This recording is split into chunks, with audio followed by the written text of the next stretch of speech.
everyone, welcome back to my channel. I'm Huck. Today we are doing my 2021 reading in review. So we're looking back at my reading as a whole throughout the year and some of the statistics about my reading. I don't get super intense about my reading statistics, but I do track quite a few things in my reading journal over the course of the year. However, looking at these numbers, I know there are a couple instances where things are slightly off by just like one or two books, and I'm not sure what happened, but I am also not going to go back and figure it out. So, you know, all of these statistics, just take it with a grain of salt. We're not here for accuracy. We're here for like general information and feelings about my reading as a whole in the year 2021. All right, so let's get started. So in 2021, first we're going to start with my total books read. I read 82 books, which is a good number of books. I'm pretty happy with it, but it is the fewest number of books I have read since 2017. So it definitely was not my most prolific reading year. Does that word make sense in that context? I don't know, but you get what I mean. However, that is also not surprising to me because I had a pretty big like reading slump over the summer, and then in August I started my new job, which just was good but a little overwhelming, and so I just wasn't reading as much because even like I was busy, but even when I wasn't working, my brain was just sort of like overwhelmed with new job. So I hadn't been reading as much in the second half of the year. I'm hoping that I will be able to read more in 2022. There we go. To like remember what year we're in. I'm thinking that I'll probably be around 80 books again this year, but anyways, 82 books in 2021. My average star rating was 3.6. Actually, according to Storygraph, it was 3.66. So last year it was also 3.6. So about the same rating. My frequency of ratings, I didn't have any 1-star books. I had one 2-star books, one 2-star book, there we go, 2 2.5-star books, 15 3-star books, 15 3.5-star books, and 35 4-star books, 2 4.5-star books, and 2 5-star books. Also, if you're wondering what I'm looking at, I have my laptop here with all of my notes.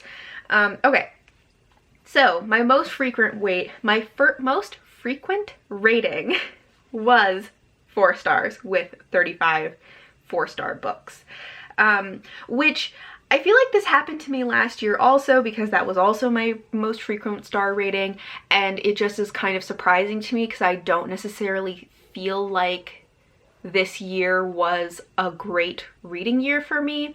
I had very few books that I like hated because I just DNF'd anything that I wasn't really feeling for the most part. But I also didn't have a lot of things that I really loved or that were like really stand out to me. There's a dog barking outside. And so it just is surprising to me that there were so many 4-star books when I don't necessarily feel like this was a 4-star reading year for me. But as always, my rating system is incredibly subjective and makes no sense, so who knows. This year, the number of DNFs that I had, because I was just like really DNFing stuff, I had 32 DNFs. So technically, if you count DNFs, I at least did not complete, but I made decisions about what, like 114 books or something? Doing math like in my head, hopefully that's close to what that was. I'll check the math after this, but yeah, so there are 32 books that I DNF'd. Last year I DNF'd 21 books, so I DNF'd 11 more this year, which for the most part I am glad that I allowed myself to DNF. I am not glad that there were so many books that I disliked so much I felt the need to DNF them, but such is life sometimes. The total number of pages that I read was 28,436 pages, which is fewer than last year. However, I also read fewer books, so that just makes sense. My average number of pages was 346 per book, which is higher average than last year, because last year it was 334. I think that might just be because at the beginning of 2021 I had a couple of extremely long books, which I think just like skewed everything a little bit. The frequency of page count, so this is how many books of like each of certain page length that I read. I have it broken down into like 100-page increments. So 100-page books will be anything from 100 pages to 199. 200-page books is anything from 200 to 299. You get how this works. Okay, so I had 3 books that were under 100 pages. So those were novellas, arguably maybe just short stories, but whatever, we're counting them. I had 2 books that were in the 100 page, not 2, I had 12 books that were in the 100 page range, 11 that were in the 200 page range, 29 in the 300 page range, 18 in the 400 range, 6 in 500 range, and 3 that were 800 or above. So there was nothing in the like 600 or 700 page range, but we just skipped right up to like 800 to 900 page books. I had 1 book that was over 900 pages, which was my longest book of the year, which was Kushiel's Dart by Jacqueline Carey. The shortest book that I read was Coffee Boy by Austin Chant, which was 61 pages. All right. Then as for genres, of course, it is no surprise that my most read genre is fantasy, with 54 of my books being fantasy books. 10 of my books were sci-fi, 4 were historical fiction, 4 were romance, 2 were contemporary, 5 were nonfiction, 2 were poetry, and I had 0 graphic novels this year, which I need to get on that. From looking at this, one, I am surprised that I had 10 sci-fi books, just because I feel like I read very little sci-fi this year, and 10 isn't like a huge number, but in my mind I was expecting it to be more like 5.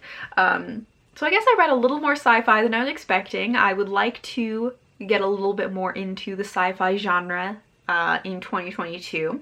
I only had 4 historical fiction books, which is another genre that I want to try to read more of this year. I had 4 romance, as I said. Okay, we already went through these numbers, but some things that I want to also read more of is I would like to read more nonfiction, because I only had 5 last year. Also would like to read more poetry, because I only had 2. I think one of the things I wanted to do in 2021 was read more poetry, and then clearly I did not. And then also maybe fit in a couple of graphic novels, because I clearly did not do that in 2021. All right, and then for age ranges, most of the books that I read were in the adult age range. So 50 books that were adult. I had 1 that was new adult, 22 that were YA, 1 middle grade, and then everything else was just uncategorized. Like a lot of times, you know, I don't put age ranges on the nonfiction or poetry that I read, or just other things that I may not have known what age range they were marketed towards.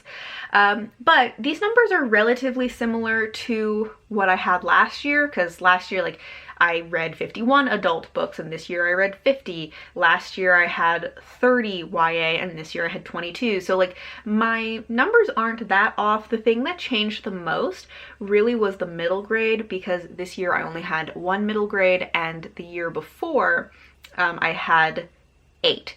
So maybe I should, you know, plan to read more middle grade. I don't know. Then I also tracked the release year. So I had 4 categories that were, was it a 2021 release?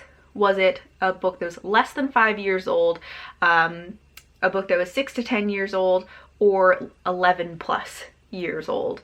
So of the books that I read, 17 of them were 2021 releases, which is fewer than the year before, because in 2020 I read 25 new releases. So I had a little bit fewer, but 17 I still feel pretty good about, because I do try to read a good number of like backlist books. I'm not always just like picking up the most recent releases. But I had 38 books that were less than 5 years old, 6 books that were 6 to 10 years old, and 20 that were over 11 years old. 36 of the books that I read were from new to me authors, so somebody that I have not read before, which is exciting, that to always like be trying new authors. Then my most read authors were Lois McMaster Bujold was number 1 with 6 books, and then following that is Robin Hobb with 5 books. Then in terms of standalones versus series, 22 of the books that I read were standalones, and there were 36 series that I read from. So that's not that, I'm not counting it like 36 books that were in series, but 36 series. So like all of the Rain Wild Chronicles counts as 1, not 4. Hopefully that makes sense. Okay. Then, in terms of series, I started 20 series. So this isn't necessarily that I'm going to finish all of these series, but I read the first book in a series of 20 different series. I did finish 11 series. So some of these are ones where I had already started the series before, or like I just had to read the last book. Some of them were ones that I read the whole series that year. So the 11 series that I finished were the Tawny Man trilogy by Robin Hobb, which I just read the final book, Fool's Fate. I reread the Truth series by Dawn Cook, which I read the entire series that year. The Brown Sisters trilogy by Talia Hibbert, which I just read the final book, Act Your Age, Eve Brown. The Tensor series by Neon Yang, which I read the entire series that year. The Light Isle Saga by Juliet Marillier, which was a reread, and I was just reading the second book of the duology. The Books of Amba by Tasha Suri, which I was also just reading the second book in the duology. King of Scars by Leigh Bardugo, another duology that I just read the second book in. Warrior Bards by Juliet Marillier, which I was reading the third book in the trilogy that just came out. Then I read The Blood Journals by Tessa Gratton, so that was a duology that I read both books in 2021. Then I read the final book in the Time series by Megan Morrison, and I read the entirety of the Rain Wild Chronicles by Robin Hobb. Alright, so those are the 11 series. Of the books that I read, also 8 of them were rereads, which is a good amount of rereads. A lot of them were like in the same series. I would like to reread even more in 2022. I have actually started the year with a reread, so I'm hoping to carry that energy through the year and reread more books. Then for the formats that I read in, 40 of my books were physical reads, 36 were audio, 3 were ebooks, which is a thing that I'm trying to get into, so I'm hoping that for 2022 that number will be even higher, because I am trying to get into the ebook format. And then 4 books were a mix, which in most cases just meant that I started it as a physical read and then switched over to an audiobook.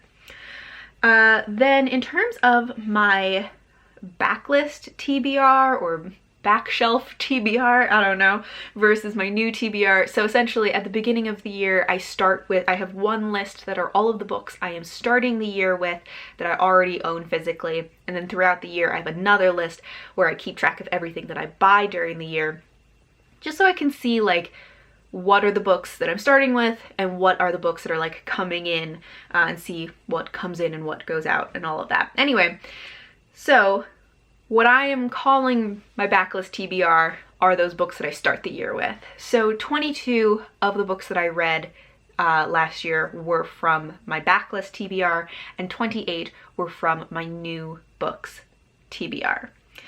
And then the last thing I wanted to talk about were my top 10 TBR. So I, at the beginning of the year, made a list of my top 10 books to read in 2021.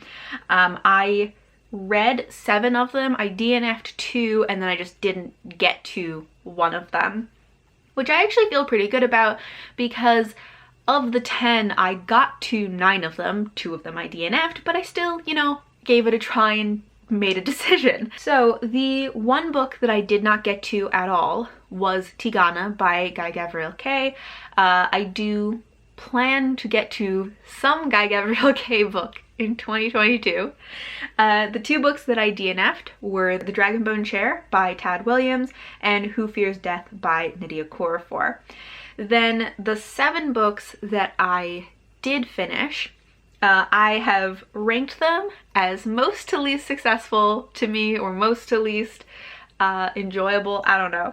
But the ones that I enjoyed the most were The Rain Wild Chronicles by Robin Hobb, which is not a huge surprise because I already know at this point that I like Robin Hobb. She's a pretty like solid read for me. I was expecting to love some of these more than I loved The Rain Wild Chronicles, but so it's like kind of a surprise, kind of not, if that makes sense. Okay, so that was what I enjoyed the most. Second is Raybearer by Jordan Ifueko, followed by Kushiel's Dart by Jacqueline Carey, which I ended up DNFing the series of Kushiel's Dart, but I did really enjoy that first book. So then those were kind of my top 3. Then I had a bunch of kind of just neutral ones in the middle, which were The Story of Silence by Alex Myers, Hunter's Oath by Michelle West, which was actually a substitute for The Broken Crown. So The Broken Crown was actually the book on my TBR, but I ended up substituting Hunter's Oath because there's like different entry points into this world, and that I decided to start with Hunter's Oath. The point was not that I needed to read The Broken Crown specifically, but more that I wanted to start reading in this world, and I did that, so I'm counting it. And then the 6th book was The Priory of the Orange Tree by Samantha Shannon, and then my least favorite from my top 10 TBR was Daughters of the Storm by Kim Wilkins. So that is a review of my reading in 2021 and all of my statistics from my reading last year. I would love to know if you track statistics about your reading, and if so, what was the most surprising statistic to you about your reading? Or do you like really know? Because sometimes there are certain statistics in my reading that I'm like very cognizant of, and some where I go like, really? That's how many of that book I read, or something like that. Anyways, I'd love to know what was the most surprising reading statistic from your year. Thank you all for watching, and until next time, bye.